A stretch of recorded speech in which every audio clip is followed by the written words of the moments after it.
Senang sekali dapat berjumpa. Nama saya Dirga dari Sandler Training. Pada kesempatan ini diminta untuk berbagi terkait dengan temanya Boosting Productivity 2022. Kalau dalam konteks kayak di sini untuk berbicara, untuk berbagi dari Sandler Training adalah terkait dengan bagaimana kita memboosting sales productivity, khususnya memasuki 2022 sebagai persiapan kita untuk bisa lebih mantap ke depannya, ya.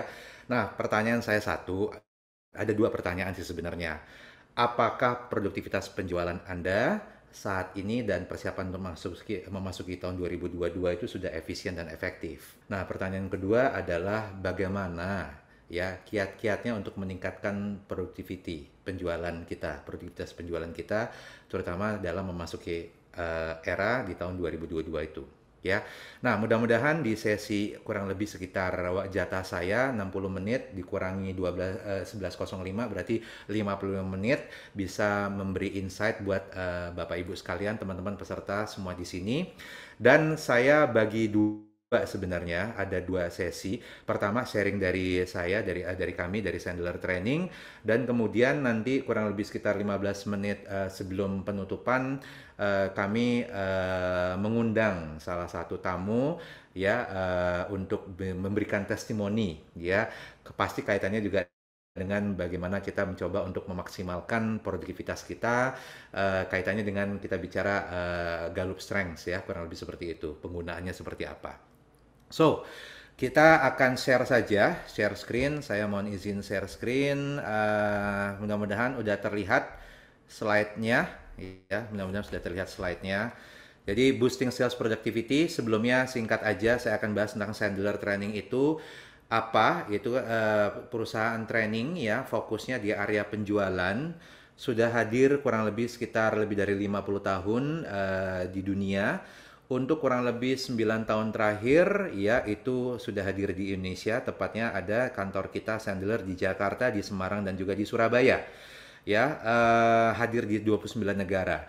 Fokus kita adalah membantu para klien-klien kita, ya, terutama ketika mereka memiliki produk dan layanan untuk bagaimana bertemu dengan customer-customernya, untuk memastikan proses penjualannya berjalan dengan baik, gitu kan ya, untuk memastikan perusahaan itu memiliki bertambahlah profitnya atau revenue-nya, kurang lebih seperti itu ya. Dengan cara apa? Ya, membantu mereka untuk meningkatkan membuat proses komunikasi penjualan yang lebih baik ya ke depannya.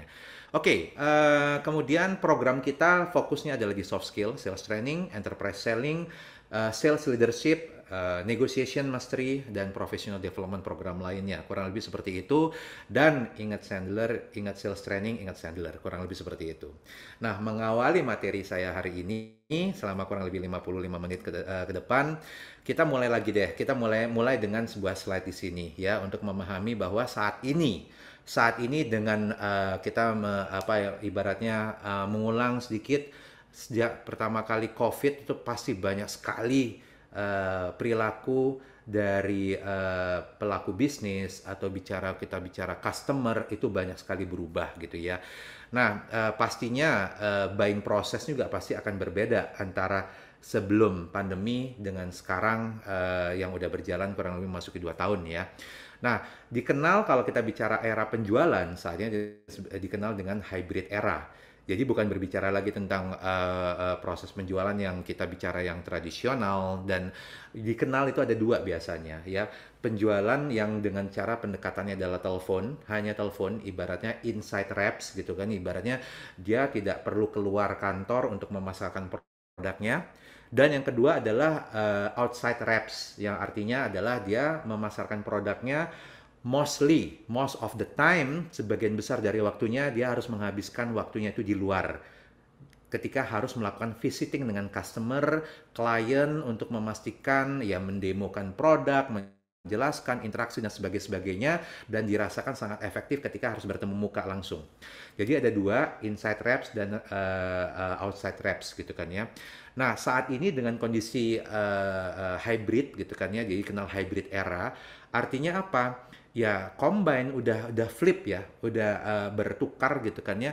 Bahkan saat ini yang ibaratnya yang kalau memang inside reps mungkin ya mungkin tetap melakukan itu. Namun ketika kita berbicara outside reps yang orang-orang yang selalu tergantung ketika harus melakukan proses penjualan keluar gitu kan, visiting klien sudah tidak bisa ya, atau bahkan bukannya tidak bisa, mungkin customer yang tidak mau ya, sehingga ya dia harus memikirkan pendekatan penjualan seperti apa agar tetap bisa produktif memasarkan produk atau layanannya. Nah, buying proses saat ini di era hybrid era yang dimana kombinasi hybrid era itu seperti apa sih? Artinya customer itu lebih cenderung ibaratnya ya untuk mendapatkan pengetahuan informasi mengenai produk ya kenapa nggak kalau bisa melakukan secara virtual atau telepon ya udah lakukan, kalau memang mau ketemu ya seperlunya aja, mungkin nggak seleluasa dulu. Nah itu kurang lebih kondisi hybrid. Nah balik lagi kita bicara mengenai buying proses. Saat ini seperti apa sih buying proses yang kita temui gitu kan ya? Pembeli semakin banyak menuntut ya. Jadi yang tadinya timelinenya seperti apa, semakin cepat, menuntutnya semakin banyak, speknya mungkin semakin luas, pokoknya serba menuntut lah, lebih banyak. Ya mungkin teman-teman atau Bapak Ibu sekalian, ya Pak yang kemarin-kemarin juga dulu juga seperti itu, ya sekarang lebih-lebih lagi gitu ya. Artinya apa gitu kan ya, ya kita juga harus pintar-pintar untuk bisa memanage ekspektasi dari customer atau prospek kita.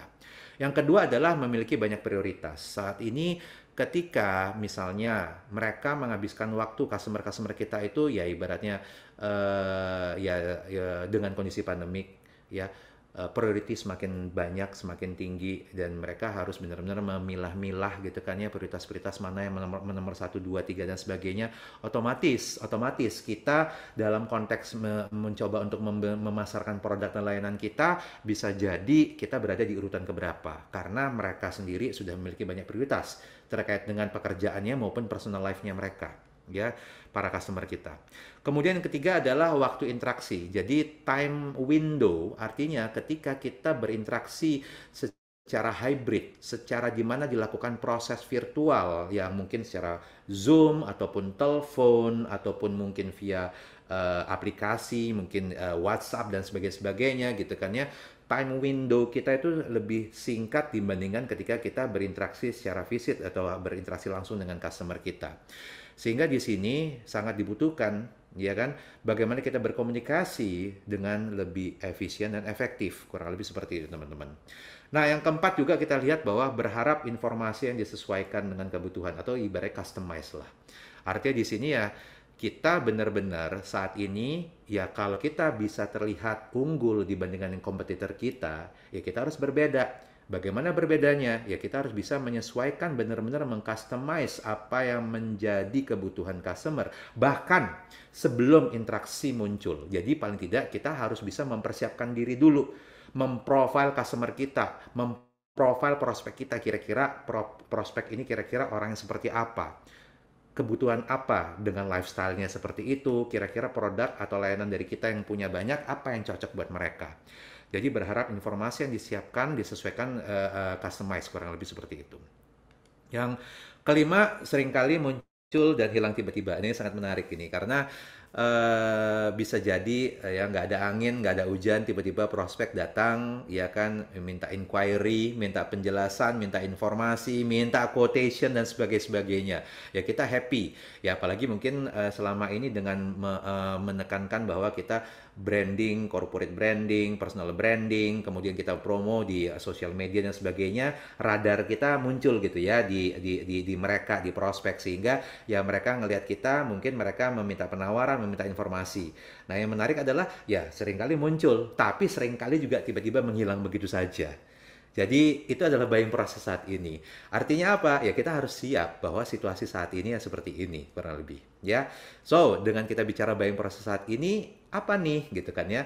Kaitannya dengan kita berbicara mengenai productivity atau produktivitas penjualan gitu kan ya. Nah, ini kita harus pahami juga berdasarkan survei dari McKinsey gitu ya, salah satu perusahaan manajemen konsultan yang memang terbesar juga di dunia gitu ya, Bapak Ibu sekalian, mengatakan bahwa di 2021 ya dilakukan survei bahwa ketika kondisi pandemi, kondisi seperti ini, ketika nanti dalam kondisi normal sekalipun, kira-kira bagaimana behavior customer kita seperti apa? Dikatakan bahwa dari sekian banyak, katakan udah kembali normal, hanya 20% loh yang ingin benar-benar tetap bertemu muka dengan kita.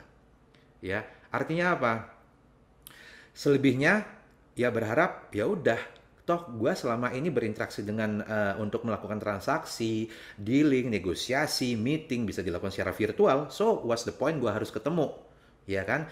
Nah, belum lagi kita bicara dalam satu hari kalau harus ketemu maksimal 2 orang, 3 orang harus in person.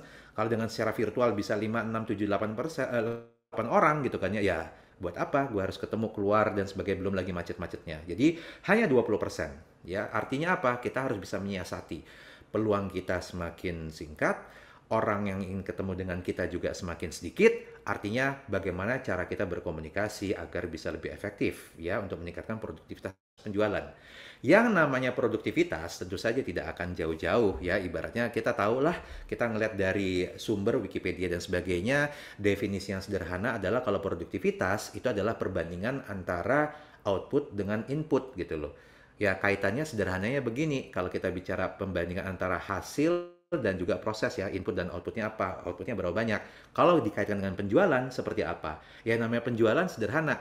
Ibaratnya berapa prospek yang kita dapatkan, yang kita temui, berapa juga yang menjadi convert menjadi customer kita. Kan gitu ya. Jadi kalau kita bicara ngelihat sama-sama di sini ada funnel. Funnel ini menggambarkan berapa jumlah leads-nya, kemudian ada menjadi prospek. Di dalam prospek itu akan terjadilah sebuah proses interaksi penjualan kita dengan prospek dan berujung menjadi sejumlah customer. Berapa jumlah conversion-nya, kurang lebih dari leads menjadi customer. Nah, pertanyaan saya, pilihan apa yang kita miliki ketika untuk tugas kita adalah untuk meningkatkan produktivitas penjualan kita? Pilihan apa yang kita miliki kalau kita kaitkan dengan output, input, dan outputnya? Nah, ini dalam situasi produktivitas penjualan berarti apa? Satu, pilihannya kita menaikkan jumlah prospek atau jumlah meeting kita, sekaligus kita menaikkan jumlah closingnya. Ya, di sini wah ideal sekali ya kalau misalnya kita bisa menaikkan jumlah prospek atau jumlah meeting, jumlah prospek, new prospek, new meeting gitu kan ya, sekaligus kita menaikkan jumlah closing. Artinya apa gitu kan ya? Ya pasti tidak lepas bahwa keterampilan kita dalam berjualan, berkomunikasi, meyakinkan dan sebagainya itu akan mendorong meningkatnya jumlah closing. Yang kedua adalah dalam situasi produktivitas penjualan ini adalah kita mempertahankan jumlah prospek yang ada saat ini. Nggak kita nambah-nambahin sih, kita nggak nambah-nambahin, nggak banyak, tapi ya keterampilan kita upgrade ya menaikkan jumlah closing itu. Jadi dari segi prospek kita pertahankan, tapi keterampilan kita untuk close the deal itu kita naikkan. Nah, dengan demikian kita juga bisa meningkatkan produktivitas penjualannya. Dan yang ketiga apa? Kita menurunkan jumlah prospek meeting dan mempertahankan jumlah closing. Jadi intinya ya skill kita sih segitu-segitu aja. Biar terlihat bahwa kita produktivitas kita meningkat adalah kita turunkan jumlah prospek agar terlihat rasionya lebih besar gitu kan ya. Walaupun itu bukan pilihan, tapi kan kita bicara ini adalah alternatif untuk meningkatkan produktivitas penjualan. Yang keempat adalah menurunkan jumlah prospek dan menaikkan jumlah closing. Jadi dengan cara seperti ini kita jumlah prospek kita turunkan, menaikkan jumlah closing. Tapi saat kondisi yang paling ideal adalah apa? Ya kita harus nantiasa continuous improvement. Untuk bagaimana caranya, paling tidak dengan kondisi kayak gini Pak, situasi nggak semua bisnis baik Pak dan sebagainya. Oke, at least kita pertahankan jumlah prospek kita atau jumlah meeting baru kita. Namun satu sisi kita punya PR untuk meningkatkan atau menaikkan jumlah closing atau kemampuan kita untuk closing the deal. Ya, Nah, yang paling ideal adalah dari sisi korporasi yang pastinya pinginnya kita adalah jumlah meeting kita meningkat, ya kan? Meeting-meeting dengan perusahaan baru, prospek baru dan sebagainya. Bahkan kita tingkatkan juga kemampuan kita untuk melakukan proses closing. Kurang lebih seperti itu. So, ada 4 option, tapi harapannya adalah kalau bisa ya kita harapkan poin nomor 1 ataupun yang kedua adalah poin nomor 2, ya. Nah, oke, itu adalah dalam situasi produktivitas penjualan, ya. Nah, sekarang kita lihat. Artinya setelah kita memahami ada beberapa alternatif, kunci dari kita bagaimana kita memboosting sales productivity dalam persiapan kita untuk meningkatkan untuk sampai masuk ke dalam 2022 adalah kuncinya adalah dua. Pertama adalah fokus kepada prospecting, tahapan prospecting, kemudian adalah selling atau close deal effectively. Itu ya, walaupun sebenarnya selama rangkaian proses penjualan interaksi itu baik kita bicara online maupun offline itu kan tidak bisa sekali aja gitu, bisa jadi prosesnya adalah berulang ya kan, kita ketemu dengan orang yang sama, prospek yang sama, mungkin meeting sekali 2 kali gitu kan ya, dan tahapannya kan stagesnya akan move forward gitu ya, maju terus ya, yang tadinya mencoba untuk membangun kedekatan, membangun relationship, kemudian mulai mencari tahu apa yang menjadi kebutuhannya, itu kan move forward. Jadi kita step by step ya. Nah, itu adalah sebuah rangkaian. Namun kalau tidak ditutup dengan close deal effectively, ya percuma, ya tidak akan meningkatkan produktivitas penjualan kita juga. Jadi, dua hal dalam hal konteks boost sales productivity adalah konteksnya prospecting, dan juga yang kedua adalah selling atau close deal effectively. Kurang lebih seperti itu. Nah, jadi itu dua hal. Nah, sekarang kita coba lihat apa sih tips-tipsnya. Ya, tips-tipsnya dalam mencoba untuk meningkatkan produktivitas penjualan.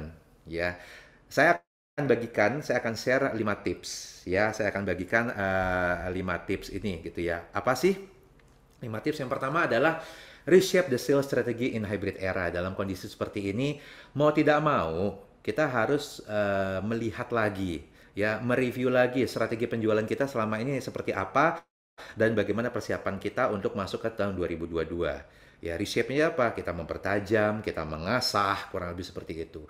Nah, saya akan memperkenalkan bagi teman-teman yang belum menjadi kliennya Sandler sebelumnya, ada strategi yang dimiliki oleh Sandler yang disebut sebagai KARE. Ya, jadi artinya kita harus memiliki sales strategi, itu mutlak. Ya, nah KARE ini adalah sebuah singkatan dari kalau K-nya adalah keep, yang mana adalah retention, ya kan, yang bahasa sederhananya retention, di mana kita punya customer-customer yang sudah ada saat ini, bagaimana tugas kita adalah menjaga agar mereka tidak kemana-mana. Ya, KARE A yang kedua adalah attain. Jadi artinya kita fokus, attainnya adalah untuk mendapatkan bisnis-bisnis baru. Account-account yang belum menjadi klien Anda dan ingin Anda akuisisi. Sedangkan kalau R adalah recapture atau win back, adalah dulu pernah menjadi customer kita, namun mungkin salah satu alasan atau alasan yang lain bisa jadi dia berpindah ke customer kita yang lain, ke kompetitor kita, ya. Jadi kita berupaya untuk mereakuisisi kembali, ya, customer-customer ini, ya. Dan yang keempat adalah bicara mengenai expand. Expand itu apa? Ya, add-on. Expand itu adalah kita mencoba untuk menjaga customer-customer kita. Tidak hanya itu, tapi kita mencoba untuk mengupgrade. Kita melakukan proses cross-selling, upselling untuk menambah volume dari customer yang sudah ada, customer existing. Nah, dalam konteks kita bicara productivity gitu, yang pasti walaupun dengan kita bicara karir ini, kita lihat ya, ada dua pendekatan. Pertama adalah untuk existing customer, yang kedua adalah untuk customer baru. Nah, bagi Anda yang memiliki produk layanan, ya kita coba lihat ya, dalam situasi saat sekarang ini, kita coba akan lihat-lihat konteksnya adalah untuk customer existing. Ada keep, ada expand. Nah, dalam situasi saat ini, dengan segala keterbatasan yang ada, dengan mungkin beberapa perusahaan yang memang agak sedikit sulit untuk berkembang, bergerak, dan sebagainya, pastikan deh dengan mempertimbangkan keep dan expand, customer existing, kita tetap memastikan pelayanan yang sebaik-baiknya dan menjaga relationship, ya. Ketika masih bisa berjalan, ya artinya apa? Bisa jadi mungkin secara bisnis dia tidak memberikan bisnis yang bertumbuh dalam situasi saat ini. Tapi adalah PR buat kita, ya bagaimana tetap kita bisa menjaga level service kita kepada mereka gitu kan ya, walaupun pandemi dan sebagainya ya tetap kita jaga ya. Nah, kemudian yang kedua adalah menjaga kehadiran dan support di kala pandemik, bahkan terhadap customer yang menurun bisnisnya. Nah, tadi kita bicara bagi mereka yang sudah udah membaik ya ataupun tetap stagnan gitu ya, tetap kita jaga. Bahkan kita tetap harus memenuhi kira-kira apa yang menjadi kebutuhan mereka. Satu sisi ada juga customer-customer existing kita yang mungkin slowing down. Dan dalam konteks slowing down di sini artinya tugas kita lah untuk tetap menjaga, untuk tetap memperhatikan, ya kan? Bukan berarti ketika dalam sulit ya kemudian dalam kondisi sulit terus kemudian kita berpindah, kita lebih fokus kepada customer-customer kita yang lain. Justru mungkin dari sisi mereka melihat, nah ini saatnya nih gimana Sandler dalam kondisi gua susah, sulit, Sandler tetap mau bantu gua nggak? Sandler tetap mau menjaga gua apa nggak? Nah itu adalah menjaga kehadiran dan support di kala pandemi. Jadi strategi kita untuk customer existing, berarti keep dan expand. Nah bagaimana dengan yang customer baru? Kita bicara adalah prospek baru. Nah ada dua, attend dan recapture. Balik lagi, attend dan recapture. Pertama, membidik sasaran baru di saat pandemi dengan inovasi-inovasi ya, produk dan layanan ya.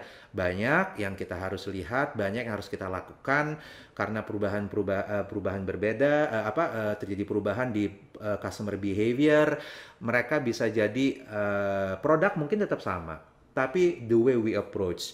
Mungkin apa yang kita sesuaikan, bagaimana mereka bisa menambah produk kita, prosesnya jadi lebih disederhanakan, lebih user friendly, membuat mereka itu ya udah produk tetap sama, tapi karena memang gue beli di sini, ini kayaknya prosesnya lebih mudah, misalnya seperti itu. Ya, berbagai inovasi baru, baik produk maupun layanan itu sangat dibutuhkan untuk membidik sasaran baru. Satu sisi yang pasti menjaga hubungan tetap ya dengan prospek maupun ex-customer kita. Melihat peluang-peluang di masa pandemik dan selalu hadir agar menjadi top of mind. Walaupun saat ini memang kita masih dalam konteks approach, pendekatan, tapi tetap kita pastikan bahwa mereka tahu kita top of mind. Ya, so reshape the sales strategy in hybrid era. Nah, berikutnya adalah kita bicara, ini fokus kita artinya dari capture ya, mengingat kita bicara productivity ya. Yang kedua adalah laser focus targeted prospecting. Kalau yang pertama adalah berbicara mengenai sales strateginya. Sales strategi kita memperhatikan ada carry, ada keep, attend, recapture, sama expand. Kemudian yang kedua adalah laser focus targeted prospecting. Artinya apa? Yes, kita fokus untuk mendapatkan jumlah prospek. Mau tidak mau, karena saat ini kita harus lebih slicing ya, lebih tajam, lebih terfokus, lebih benar-benar memperhatikan industri-industri atau segmen mana. Bahkan dalam sebuah perusahaan segmen bisa jadi di satu organisasi ada segmen-segmen yang memang lebih membutuhkan dibandingkan dengan segmen yang lain mungkin tidak terlalu membutuhkan. Ya, kita juga harus melihat sampai sedalam itu. Industri mana yang masih memiliki daya beli saat ini? Perusahaan mana yang bisnisnya booming saat pandemi? Jadi kita harus mencoba mempelajari, melihat hal-hal itu, mencari tahu informasi dan sebagainya. Ya, paket solusi apa yang bisa kita create untuk menjawab peluang bisnis baru yang muncul saat pandemi. Dan yang keempat, bagaimana kita bisa maintain klien kunci kita meski bisnis mereka sedang terpuruk akibat pandemi. Nah, poin yang kedua ini lebih fokus kepada kita lebih tajam untuk mengidentifikasi prospek-prospek yang saat ini memang bisa memberikan bisnis atau secara potensial mereka tanda kutip duitnya banyak atau masih ada, kurang lebih seperti itu. So, itu kita bicara dua. Yang pertama adalah strategi, reshaping, the sales strategy. Yang kedua adalah laser focus, targeted prospecting. Ya, bagaimana? Nah, persiapan untuk ketiga ini, bridgingnya. It is your responsibility as a sales professional to do your pre-call plan. Research your prospects and adapt to your prospects needs. Jadi, kita sebagai sales saat ini sudah lebih mutlak seperti yang saya sampaikan di awal dengan kita bicara buying proses yang berbeda saat ini. Mau tidak mau kita harus mengerjakan PR kita ya. Lakukan pre-call plan. Lakukan riset terhadap customer kita atau prospek kita. adapt to your prospect needs in order to provide customized information. Jadi kalau misalnya kita ingin agar dilihat, dipandang, dan didengarkan oleh customer kita, semakin cepat ya, semakin kita tahu customer kita itu siapa, semakin cepat kita memahami, menguasai bisnis, atau paling tidak kita tahu lah, sekedar tahu bahwa bisnis proses seperti apa customer kita ini, kita tahu kompetitornya mereka itu siapa-siapa aja, kita tahu customer mereka seperti siapa-siapa aja. Dengan demikian ya, kita melakukan riset dan mereka juga respect dengan kita. Satu sisi kita bisa memberikan informasi yang bisa menyelaraskan dengan kebutuhan mereka. Nah, itu PR kita. Sudah tidak mungkin lagi, itu tidak terhindarkan. Kita harus lakukan itu. Nah, di Sandler itu ada yang namanya pre-call plan. Pre-call planning adalah sebuah tools ya di Sandler, sebuah tools yang kita siapkan untuk membantu memudahkan hal-hal apa saja yang harus dipersiapkan oleh sales sebelum meeting dijalankan atau dilakukan. Ya, bisa macam-macam.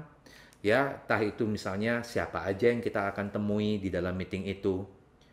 Apakah sudah terkonek di LinkedIn? Ya, karena gimana pun juga di LinkedIn itu banyak informasi yang kita bisa dapatkan terkait dengan pribadi atau orang yang tersebut ya, secara profesional, latar belakangnya, pendidikannya, pengalaman kerjanya, ya kan? Ibaratnya purpose-nya dia, atau ibaratnya expertise-nya dia, atau achievement-nya dia, itu banyak informasi-informasi yang kita bisa dapatkan di situ. Apa karakter DISC-nya bila mana sudah kita pernah dengar, udah pernah kita ketemu sebelumnya, atau kalaupun belum kita ketemu sebelumnya, kita dapat informasi dari teman-teman kita yang mereferensikan orang ini adalah orang yang menggambarkan orang yang seperti ini. Nah, ini adalah kedekatan hubungan saat ini bisa jadi memang belum sama sekali belum pernah ketemu, mungkin memang udah pernah beberapa kali tapi memang belum dekat dan sebagainya ya. Jadi ada beberapa pertanyaan-pertanyaan berupa form yang harus kita lengkapi sebagai bagian dari proses pre-call planning. Kedua, apa yang harus Anda persiapkan? Ya, ibaratnya nih, kita masuk dalam pertemuan dengan customer ini, apakah pertemuan pertama? Apakah pertemuan lanjutan? Artinya ada hal yang harus kita persiapkan. Ya, tak itu informasi, tak itu contoh produk, atau kita bicara mengenai presentasi, materi, dan sebagainya. Jadi apa yang harus Anda persiapkan dikaitkan dengan pertemuan ke stage berapanya. Nah, itu adalah beberapa pertanyaan ya di dalam pre-call planning. Ini adalah pre-call planner tools yang disiapkan oleh Sandler. Ketiga adalah apa yang ingin Anda dapatkan dari meeting ini. So, ketika kita ingin masuk dalam sebuah meeting dengan klien kita, kita harus tahu dulu purpose kita, tujuan kita, dan output yang harus diharapkan dari meeting ini. Sehingga itu akan sangat related sekali ya dengan apa yang akan kita persiapkan juga, dan apa yang menjadi ekspektasi dari customer kita nanti ya.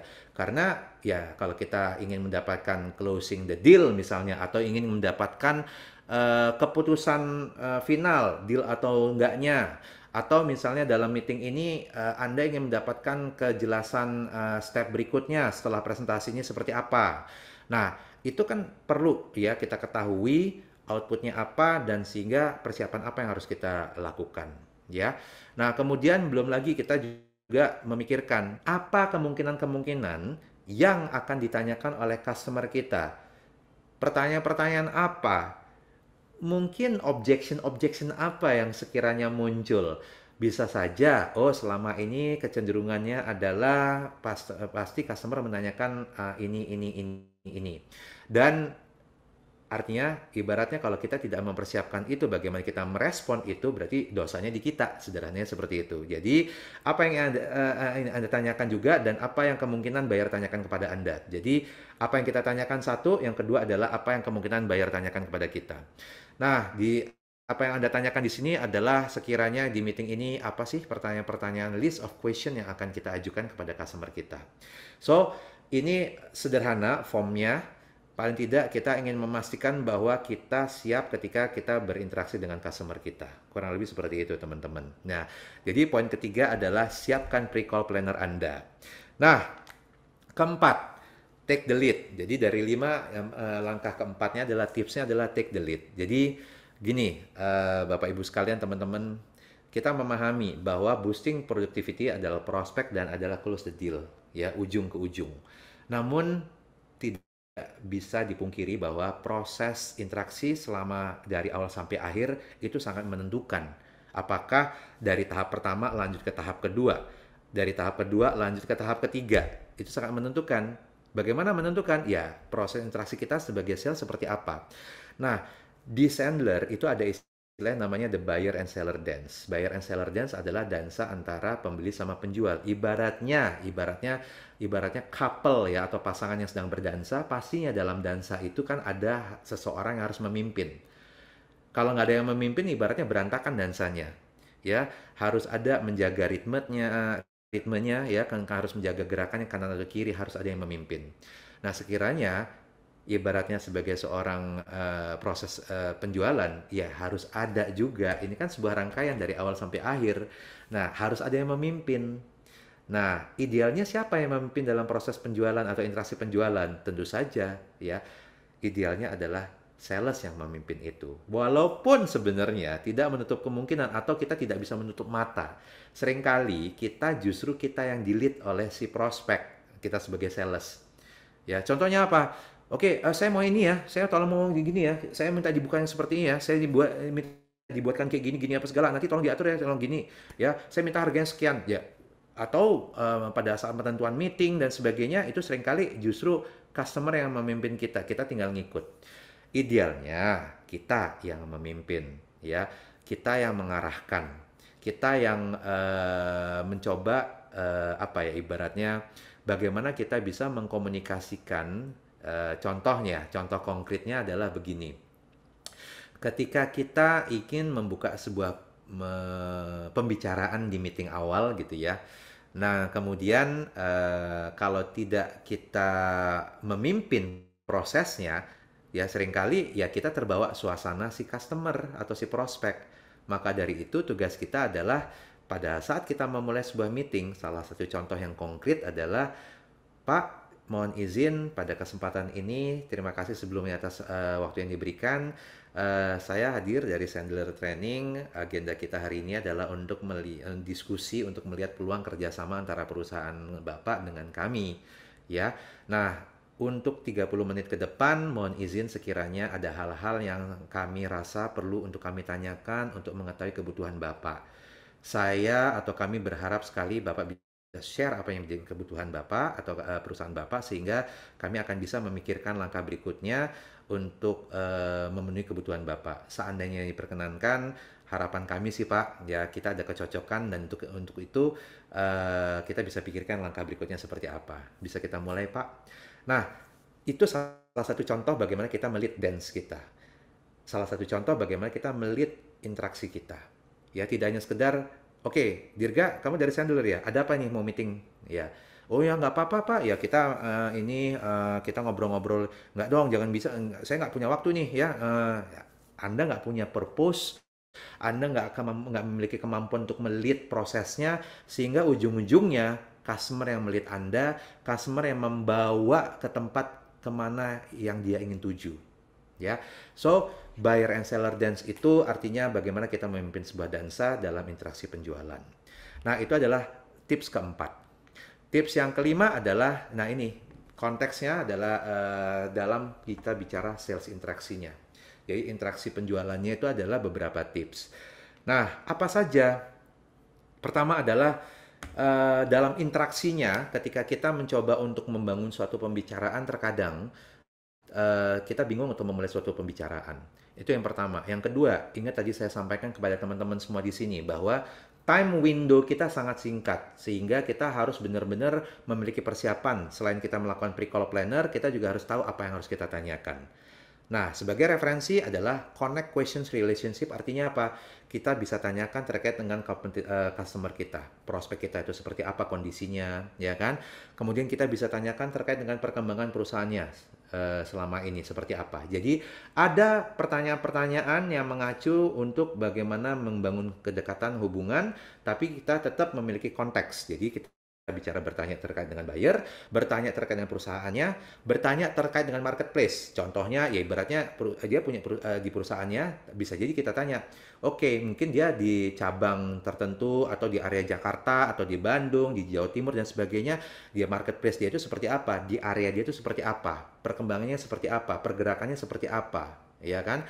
Dan kalau kita bicara secara industri, jadi ini adalah sekedar untuk referensi kita. Connect questions relationship to build relationship adalah 4 hal: buyer, company, marketplace, sama industri.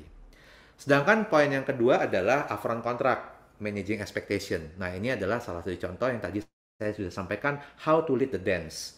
Ya, buyer and seller dance. Salah satunya adalah kita mengelola ekspektasi ya dengan cara menyampaikan di depan. Upfront contract menyampaikan di depan terkait dengan apa yang terjadi. Ya, di 5 menit ke depan, 10 menit ke depan kita sampaikan di depan, di awal, sebelum meeting kita mulai. Itu yang disebut sebagai upfront contract, managing expectation. Jadi karena begini, pada prinsipnya prospek itu memiliki ekspektasi tertentu. Kita juga punya ekspektasi tertentu. Agar klop, kita buat yang namanya upfront contract, kurang lebih seperti itu. Nah, yang ketiga adalah kita berbicara tentang qualifying the business, ya, atau personal pain. Kemudian kita mengqualify budget dan mengqualify decision making. Jadi maksudnya teman-teman, Bapak Ibu sekalian, bisa jadi ini semua sudah dilakukan, Pak. Saya melakukan ini, yes. Tapi bagaimana kita mempersiapkan diri dalam proses interaksi penjualan untuk bisa lebih sharp, lebih praktis, lebih efisien. Ya, Anda udah harus mempersiapkan hal-hal apa yang ditanyakan terkait dengan pain, ya, apa yang menjadi kebutuhan, apa yang permasalahan. Fokus ke situ. Ya, kadang-kadang kita harus agak sedikit mendorong untuk memunculkan kebutuhan. Belum tentu mereka sadar dengan kebutuhan mereka, sehingga kita bisa mencoba mengqualify atau mencoba mengukur masalah dia itu apa, sehingga kita bisa mengetahui, oh, problemnya ini kira-kira solusinya apa. Selain itu, budget. Dan yang ketiga adalah proses pengambilan keputusan. Karena konteks dalam kita bicara B2B, korporasi, dalam konteks jualan perusahaan itu ibaratnya kita butuh langkah-langkah atau kita memerlukan informasi terkait dengan proses pengambilan keputusan, terutama di korporasi. Ya. Nah, kemudian yang keempat bicara mengenai value-based presenting skill. Presenting skill adalah kemampuan kita untuk meyakinkan, kemampuan kita untuk menyampaikan benefit dari layanan atau produk kita.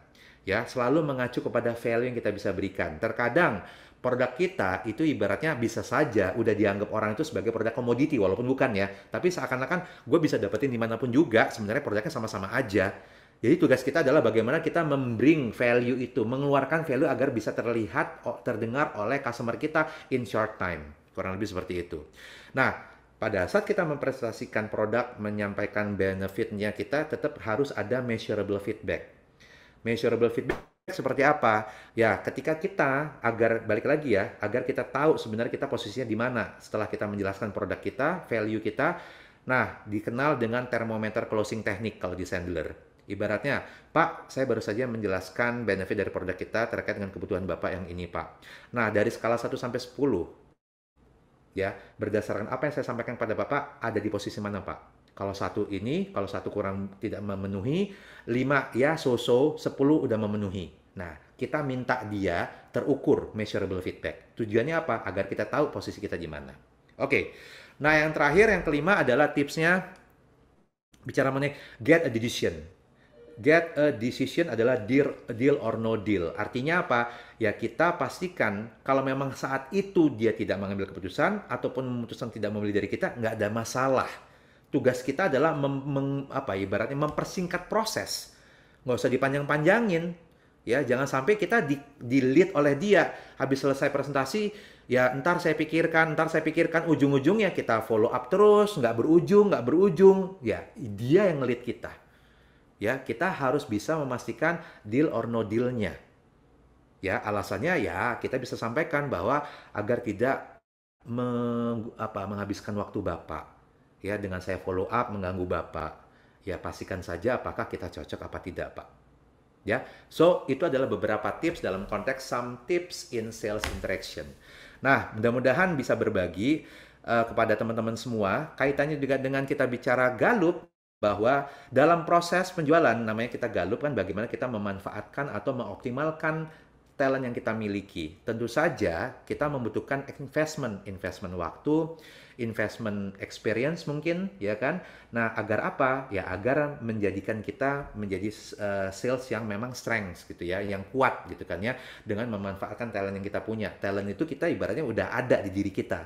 Hanya tinggal manfaatkan sebagai seorang sales, kita harus pahami itu. Ya, experience, ya waktu dan juga skill. Jadi kita harus mempelajari skill-skill itu, ya. Nah, teman-teman, ini kita bicara dalam konteks investment ini juga, ya knowledge juga, kita bicara mengenai skill kita, ya knowledge terhadap perusahaan, customer, competitor, dan market condition, skill kita, dan juga terakhir adalah experience kita. Jadi, experience adalah selalu mengacu berdasarkan ketemu dengan customer, pasti kan punya pengalaman-pengalaman itu ya. Jadi, kita harus continuous improvement seperti itu. Oke, so itu materi karena memang ini 12.45 di 11.45 di waktu saya, dan seperti yang saya bilang tadi ya, saya punya tamu, saya sengaja undang di sesi ini untuk menyampaikan testimoni beliau gitu kan, terkait penggunaan Galup gitu kan, Galup Strengths. Nah, memang mungkin tidak cukup waktu kita untuk tanya jawab ya. Nanti saya kalau ada pertanyaan nanti bisa disampaikan. Mungkin bisa admin bisa mencatat atau screen capture pertanyaan-pertanyaan yang ada. Mungkin saya akan follow up di kesempatan yang berbeda. Nah, selanjutnya adalah mungkin Pak Agustiawan, apakah sudah hadir di panelis? Alhamdulillah sudah hadir Pak Dirga. Selamat pagi Pak Alhamdulillah, Dirga Pak dan Bapak Ibu Agustiawan. sekalian. Ini Bapak Ibu sekalian, tamu yang saya hormati, ini sahabat kami nih ya, Pak Agus Setiawan dari sebuah perusahaan gitu kan ya. Nanti mungkin Pak Agus Setiawan atau kami sering memanggil beliau ini dengan Pak Iwan gitu kan ya, sebutan atau panggilan akrabnya. Dan nanti mungkin Pak Agustiawan yang akan bisa singkat aja apa keseharian tugas Pak Iwan gitu kan ya. Nah, beliau adalah dari apa perusahaan pegadaian ya. Dan di sini kami meminta beliau berbagi ya sebagai testimoni terkait dengan assessment yang dilakukan. Jadi ada 500 orang ya. Ngomong-ngomong saya sampaikan ada 500 orang karyawan dari Pegadaian yang sudah di-assess melalui Galup gitu kan ya. Nah, saya mohon Pak Iwan untuk bisa berbagi gitu ya. Sampai ke situ kok bisa gitu kan ya. Nah, tapi sebelumnya mungkin bisa di-share kira-kira peran Pak Agustiawan di Pegadaian. Silakan Oke. Pak Iwan, silakan. Oke, terima kasih Pak Dirga. Suara saya cukup baik diterima. Oke, Cukup Bapak Pak. Ibu sekalian, selamat siang dan salam sejahtera. Perkenalkan, saya Agustiawan. Saat ini saya bertugas menjadi Kepala Departemen di Processing Business Process Outsourcing dari Divisi Penjualan di PT Pegadaian. Bapak Ibu, tugas saya sehari-hari saat ini adalah mengelola tim sales yang memang saat ini ada yang organik dan ada yang outsourcing, dan kami punya sekitar 1.700 tim sales outsourcing yang kami bagi menjadi dua macam, yaitu yang pertama yang bertipe farmer, tugasnya adalah bagaimana mengelola customer existing kami untuk meningkatkan portofolionya baik melalui upselling maupun cross selling gitu. Namun demikian mereka juga bisa dapat akuisisi, tadi ada disampaikan Pak Dirga, bisa dapat customer baru dengan cara referral. Kemudian satu lagi tim sales kami yang tipenya hunter, yaitu sales profesional, di mana tugasnya adalah memang keluar canvassing untuk mendapatkan customer-customer baru. Nah, kami kebetulan sudah berkenalan dengan Pak Dirga dari Sandler sejak tahun 2018 gitu. Sejak kami dulunya memang di Pegadaian ini lebih banyak kami strateginya adalah menunggu bola ya. Jadi kami punya outlet yang demikian banyak, hampir di seluruh pelosok Indonesia ada, dan kami akan melayani masyarakat Indonesia yang membutuhkan pembiayaan dari kami. Namun demikian, dengan perkembangan dunia bisnis, kita melihat kalau kami hanya menunggu bola saja, kita akan ketinggalan. Sementara bisnis Gade juga sudah tidak monopoli lagi, sudah dibuka oleh OJK, sehingga persaingan pun demikian ketat. Sehingga kami sudah mulai merubah strategi dengan jemput bola, sehingga kami membutuhkan tim sales yang saat ini lebih banyak ditopang oleh teman-teman yang outsourcing, yang BPO ya istilahnya.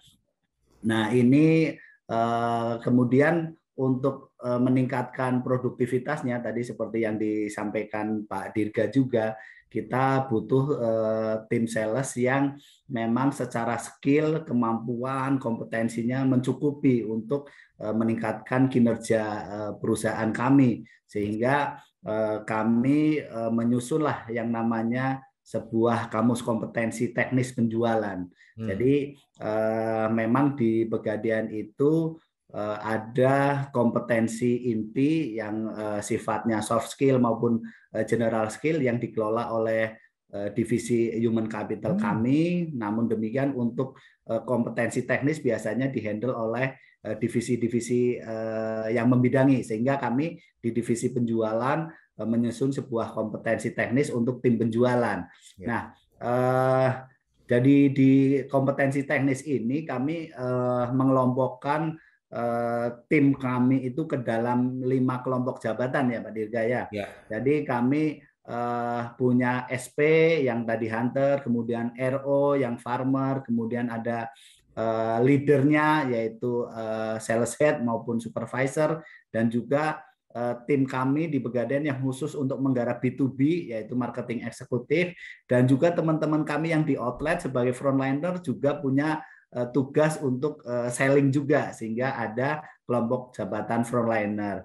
Nah, kami menetapkan ada 8 kompetensi teknis yang harus dimiliki oleh 5 kelompok jabatan itu, namun memang tidak semuanya ada. Tentu saja untuk leadernya yaitu sales head dan supervisor biasanya lebih banyak nih kompetensi yang harus mereka miliki, dan level yang harus dipenuhi lebih tinggi daripada anggota timnya. Sehingga secara umum kita punya 8 kompetensi teknis meliputi cross-selling, upselling, kemudian literasi and sales presentation, yang ketiga selling skill, keempat telesales, kemudian ada juga sales planning, handling complaint, customer engagement, dan sales database management. Inilah kompetensi-kompetensi yang harus dimiliki oleh tim kami.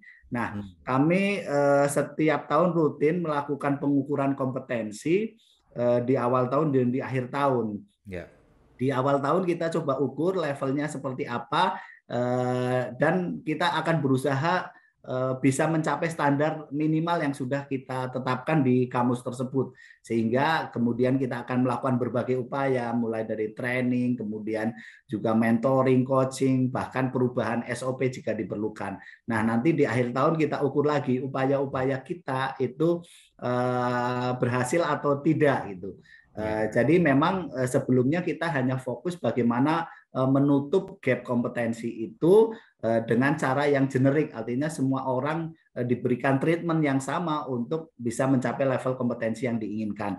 Nah, pada saat kami mengetahui bahwa ada asesmen Gallup, kita coba shifting bagaimana dari upaya kita menutup gap itu ada jembatannya, ada bridgingnya dengan strength base gitu. Jadi dengan Gallup itu kita coba talent dari masing-masing personil itu seperti apa, sehingga kita rasa lebih mudah untuk meningkatkan kompetensinya, sehingga aplikasinya pada saat kita melakukan treatment, misalkan melakukan training, kita juga sudah memisahkan kira-kira dari talent yang hampir sama atau mirip-mirip kita masukkan di kelas yang sama gitu, sehingga treatmentnya akan lebih baik. Mungkin itu Pak Dirga. Ya, Jadi artinya ini harapannya dari awal itu sebelum tahun-tahun sebelumnya karena memang sudah memiliki kamus kompetensi, diharapkan ada pengukuran 2 kali awal dan akhir tahun. Ya setiap kelompok jabatan, setiap individu yang itu diharapkan bisa tetap memenuhi sesuai dengan minimum skornya paling tidak kan seperti itu ya Pak Iwan ya. Betul, betul. Jadi harapannya dan berbicara mengenai setelah mengetahui ada Galup, harapannya adalah ya setiap orang ya bisa lebih memahami apa yang di talentanya dia gitu loh Pak ya. Ya, Ya ya, betul. sehingga untuk bisa mengoptimalkan untuk pencapaian terkait dengan pengukuran kompetensi ke depannya kan gitu ya Pak ya. Ya, Nah, betul. Kak, nggak tahu nih nggak kira-kira satu dua pertanyaan aja nih Pak, mungkin karena waktu itu nggak banyak gitu ya Pak ya. Nah, kira-kira sampai sejauh ini yang walaupun kan kita baru beberapa bulan ini ya kita melakukan ya assessment yang Galup gitu ya Pak ya, baru berjalan beberapa bulan ini. Nggak tahu kira-kira overview Bapak sejauh ini terkait dengan teman-teman kelompok jabatan, tentu saja kan nggak tahu penilaian Pak Iwan seperti apa sih Pak setelah Oke. dilakukan ini assessment? Oke, mungkin pertama saya sampaikan penilaian dari teman-teman yang masuk dalam program ini yang kemarin juga di asesmen Gallup, mereka sangat sangat gembira bahwa mereka merasa terbantu bahwa mereka jadi tahu apa sih kekuatannya mereka gitu, Mm-mm. sehingga kekuatan itu akan jauh lebih mudah dioptimalkan daripada kita sibuk menutupi kekurangan gitu. Jadi kemudian bagi kami di manajemen kebetulan juga kita sudah share juga kepada top manajemen di Pegadaian dan disambut baik bahwa kita ingin Pegadaian itu tim penjualannya juga bisa sejajar lah atau kalau bisa suatu saat bisa menjadi leader lah bahwa kita punya standar kompetensi yang cukup tinggi yang akan memastikan bahwa produktivitas penjualan kita juga tinggi. Nah, salah satu yang dilakukan adalah dengan pendekatan strength base itu. Jadi bagaimana mencapai itu dengan menggali apa namanya kekuatan dari masing-masing orang. Dan alhamdulillah kebetulan strategi ini juga di corporate juga diterapkan Pak Dirga. Jadi Hmm. untuk level manajemen kami juga sudah mulai akan mengarah ke strength base sehingga memang di kami itu kalau kita evaluasi dari performa karyawan, kemudian untuk karir itu ada nine box talents itu kan akan membandingkan antara kinerja atau performa dengan apa namanya asesmen kompetensinya, artinya secara Betul. kompetensi mereka mampu tidak mengemban jabatan yang lebih tinggi, kemudian saat ini kinerjanya atau performanya mereka seperti apa gitu. Jadi ini menurut saya sangat sangat bagus untuk kedepannya bagaimana kita meningkatkan kinerja dan produktivitas gitu Pak. Oke, satu lagi pertanyaan mungkin dari saya Pak, kaitan dengan testimoni Bapak. Kalau misalnya kan kita bicara Bapak sendiri kan lebih fokus di divisi penjualan ya Pak ya. Pastinya kan walaupun ada 5 kelompok jabatan, walaupun tadi ada kita bicara frontliner, tapi walaupun mungkin lebih baik melayani saat ini memang diarahkan untuk berjualan juga kan, itu seperti itu ya Pak ya. Dan posisi-posisi lain yang seperti sales profesional dan sebagainya gitu yang tadinya sebelum-sebelumnya mungkin beberapa kelompok jabatan yang mungkin farmer sekarang juga diarahkan menjadi hunter dan sebagainya. Nah, kira-kira ini kaitannya dengan produktivitas penjualan nih Pak. Ya, kaitannya dengan produktivitas penjualan. Kira-kira ini apa yang masih saat ini menjadi tantangan Pak Iwan di internal Pak? Oke, jadi sebenarnya tantangan kita saat ini yang paling terasa adalah memang efek pandemi itu bagi Pegadaian itu paling terasa di tahun ini, Pak Dirga. Jadi Hmm. tahun ini kita memang untuk produk-produk yang berbasis fidusia atau non gade itu memang sangat terkena imbasnya ya. Hmm. Banyak customer kami juga kemampuan bayarnya jauh menurun Hmm. sehingga kita perlu bantu dengan restrukturisasi kredit gitu ya, restruk. Dan memang harapan kami di akhir tahun ini udah mulai muncul nih apa angin segar ya, perekonomian akan membaik dan memang disampaikan tadi Pak Dirga kita juga mencoba apa customer kita yang Hmm. saat ini ada di kita maintain supaya pada saat kemampuan dia membaik itu tetap stay menjadi customer kita. Jadi memang saat ini kemampuan tim penjualan kita juga harus kita sesuaikan kondisinya, terutama juga kemarin saat PPKM kita juga sudah mengajarkan mereka hibrid ya, artinya jualan tidak selalu harus visit ketemu langsung karena beberapa tempat itu customer kita nggak mau ketemu Pak Dirga. Jadi kita juga harus online juga jualan menggunakan apa namanya medsos, dan alhamdulillah kita sudah mulai menemukan pola yang efektif sehingga dengan jualan melalui medsos, WA itu banyak respon sehingga nanti akan kita follow up sampai close deal gitu. Jadi memang tantangan saat ini adalah bagaimana kita menjaga produktivitas tim penjualan kita di saat kondisi yang berubah, dan memang kita mungkin sebagai orang yang diberikan kewenangan untuk mengatur SOP, ketentuan, strategi, kebijakan ini harus selalu waspada terhadap perubahan yang terjadi gitu, sehingga kita bisa menggerakkan tim kita memberikan solusi-solusi sesuai dengan kondisi yang berubah saat ini gitu Pak Dirga. Ya. Jadi memang kalau kita ngeliat di sini memang kondisi kan selalu berubah terus, apalagi pandemi seperti ini ya Pak ya. Jadi mau tidak mau policy maker atau baratnya orang-orang eksekutor di lapangan juga harus selalu jeli dan beradaptasi terhadap perubahan-perubahan yang terjadi gitu kan ya. Tadi bisa disampaikan dengan behavior customer juga kita berubah, ya kita harus tetap beradaptasi agile, kurang lebih seperti itu. Harapannya dengan teman-teman tetap memiliki talenta-talenta yang dimiliki berdasarkan Gallup Strengths tadi kan, dia tetap bisa menyesuaikan itu dengan talent yang dimiliki, kurang lebih seperti itu Pak. Ya mudah-mudahan ya Pak ya, ibaratnya dengan berbagai upaya yang kita coba lakukan, Pak Iwan dan tim coba upayakan, kita kerjasama dengan Gallup kemarin, dengan pelatihan-pelatihan sales dan sebagainya, strategi dan sebagainya, tetap ya ibaratnya ikhtiar itu kan nggak akan pernah selesai gitu kan ya, harus berjalan terus gitu ya, seiring dengan berjalannya waktu. Baik, mungkin itu saja Pak Iwan atas testimonial luar biasa. Terima kasih sekali atas kehadiran dan kesempatan yang Bapak udah bisa berbagi kepada kami. Mudah-mudahan timnya tetap maju terus dan produktivitas meningkat Pak. Persiapan untuk Amin. 2022 Pak. Oke, Amin. siap Pak. Baik, saya ucapkan terima kasih sekali lagi Pak Agustiawan ya sudah share kepada kita. Satu slide lagi saya share aja itu terkait dengan tadi saya ngelihat ada beberapa chat sebenarnya pertanyaan-pertanyaan mungkin kita belum bisa bantu respon gitu ya. Nah, mungkin saya berikan ini aja, mungkin dari admin bisa membantu juga atau saya share aja untuk para penanya tadi. Ini ada nomor telepon, alamat email, kemudian ya ibaratnya sosial media saya, dan kalau ada kebutuhan terkait dengan in-house training topik silakan ada nomor kontak yang bisa dihubungi Bapak Ibu sekalian, senang sekali kami akan membantu Bapak Ibu sekalian. Itu saja, mudah-mudahan sesi saya berbagi dari Sandler bisa membantu dan memberi insight buat teman-teman sekalian. Terima kasih semuanya Bapak Ibu sekalian, salam sukses dan salam sehat.